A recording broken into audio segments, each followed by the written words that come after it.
27শে ফেব্রুয়ারি রাজ্যের মুখ্যমন্ত্রীর নির্দেশ দিয়েছিল প্রত্যেকটা বুথে বুথে ভুয়া ভোটার চিহ্নিতকরণ করতে হবে। তাই বাহাদুরপুর হাই স্কুলে আজকে আইপ্যাককে নিয়ে ভগবানগোলার সকল বুথের নেতৃত্ব থেকে শুরু করে সকল ব্লকের নেতৃত্বদের নিয়ে বাংলার ভোটার সংরক্ষণ কর্মসূচির আয়োজন করা হয়। বাহাদুরপুর হাই স্কুলে বৃহস্পতিবার বিকেল 4টে নাগাদ বাংলার ভোটার সংরক্ষণ কর্মসূচি করা হয়।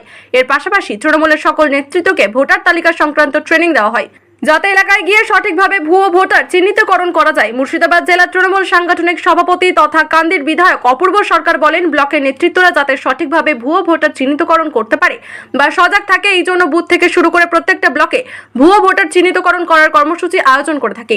ভগবানগোলার বিধায়ক রিয়াদ হোসেন সরকার বলেন, আমাদের ব্লকের নেতৃত্বদের নিয়ে বাংলার ভোটার রক্ষা কর্মসূচি করলাম।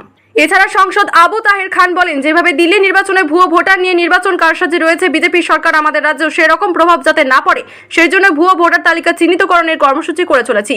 দেখুন সেই ছবি। ভগবানগোলা থেকে জাকিরুল হকের রিপোর্ট, বাংলা নিউজ। দেখুন, কর্মশালার মাধ্যমে যেটা হচ্ছে কি, বাংলার ভোটটা রক্ষা করতে হবে। ভুয়ো ভোটার ঢুকিয়ে যেটা অন্যান্য প্রদেশে ঘটিয়েছে, দিল্লি হরিয়ানা থেকে শুরু করে, সেটা যে সাইন্টিফিক্যালি রিগিং যে করে যায়, ঠিক আছে, আমাদের এই বিজেপি সরকার সেটা কিন্তু মানুষ বুঝে গেছে এবং ধরাও পড়েছে। ধরেছে কে? টিএমসি ধরেছে, কে অভিষেক ব্যানার্জি ধরেছে, কে মমতা ব্যানার্জি। তো আজকের দিনে কিন্তু এরা কিন্তু সব জায়গাতে কিন্তু উন্মোচিত।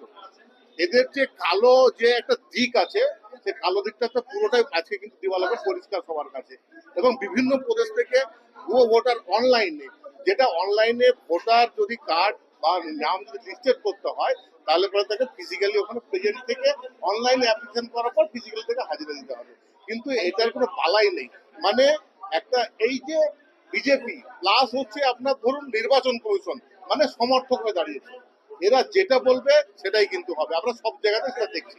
আপনি কোর্ট বলুন, সুপ্রিম কোর্ট বলুন, হাইকোর্ট বলুন, ইডি বলুন, সিবিআই বলুন, এমন কোনো কিছু বাদ নেই। মানে দে আর ইকুয়াল টু বিজেপি এবং আরএসএস। আপনাদের এলাকার সমস্ত বুথের যারা নেতৃত্ব দেয় সকলের সমন্বয়ে দেখলাম একেবারে অসংখ্য মানুষের ভিড় নিয়ে আজকে করলেন কর্মশালা। তাদেরকে যে প্রশিক্ষণ দিলেন, কি বুঝতে পারছেন? দেখুন, মানুষ আজকে খুব উৎফুল্লিত হবে। আজকে এখানে প্রশিক্ষণ নিয়েছে, মানুষ খুব আগ্রহী। মানুষ তৃণমূলকে ভালোবাসে, বাংলার মাটিকে মানুষ ভালোবাসে, বাংলার মা মাটি মানুষের সাধারণ মানুষের আস্থা আছে। যে বিভিন্ন সামাজিক প্রকল্প যেভাবে একদম বুথ স্তর পর্যন্ত আমাদের মাননীয় মুখ্যমন্ত্রী, মানবিক মুখ্যমন্ত্রী মমতা ব্যানার্জি যেভাবে ছড়িয়ে দিয়েছেন, মানুষের কাছে পৌঁছে দিয়েছেন, এবং সেটা যে আজকে প্রমাণিত 2011 সালে সরকারে আসার পরে মমতা ব্যানার্জির একটা কথার কোনো কিন্তু খেলাপি হয়নি, যেটা মোদী বারবার কথা খেলাপি করেছে। আয়ুষ্মান ভারত থেকে শুরু করে আপনি যে কোনো প্রকল্প বলুন, বেটি বাঁচাও বেটি পড়াও, সমস্ত প্রকল্প কিন্তু আজকে ফ্লপ, এবং সেটা কিন্তু আজকে মানুষ কোনো পরিষেবা পায় না। এবং মমতা ব্যানার্জির একটা কোনো প্রকল্প, সামাজিক প্রকল্প বলুন, যে যেখানে মমতা ব্যানার্জি চালু করার পর সেটা বন্ধ হয়েছে, বরঞ্চ আরো নতুন নতুন প্রকল্প আসছে। নতুন নতুন ভাবে মানুষকে আর্থিক এবং সামাজিক ভাবে আরো কত রকম ভাবে সমৃদ্ধ করা যায়, সেটা কিন্তু মমতা ব্যানার্জি চালিয়ে যাচ্ছে।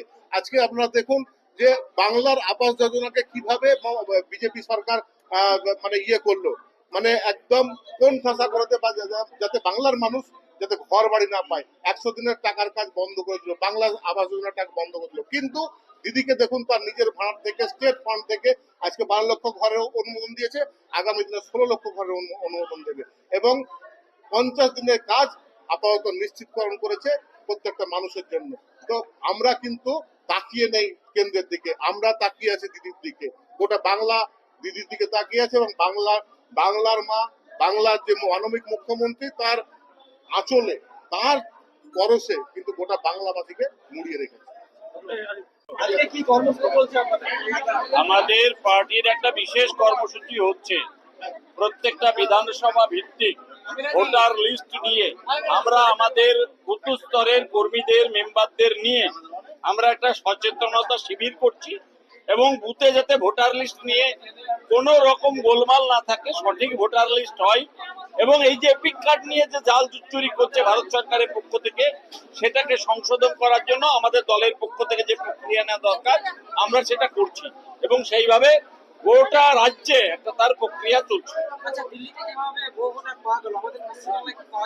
হ্যাঁ, আমাদের পশ্চিমবাংলাতেও রানীনগরে প্রায় 6,500 এপিক কার্ড, যেটা যৌথ ভাবে আছে। এখানে এপিক কার্ডের নাম আছে, দেখা যাচ্ছে একটা ইউপি কি হরিয়ানা কি মধ্যপ্রদেশ, তাদের নামও ইনক্লুড আছে।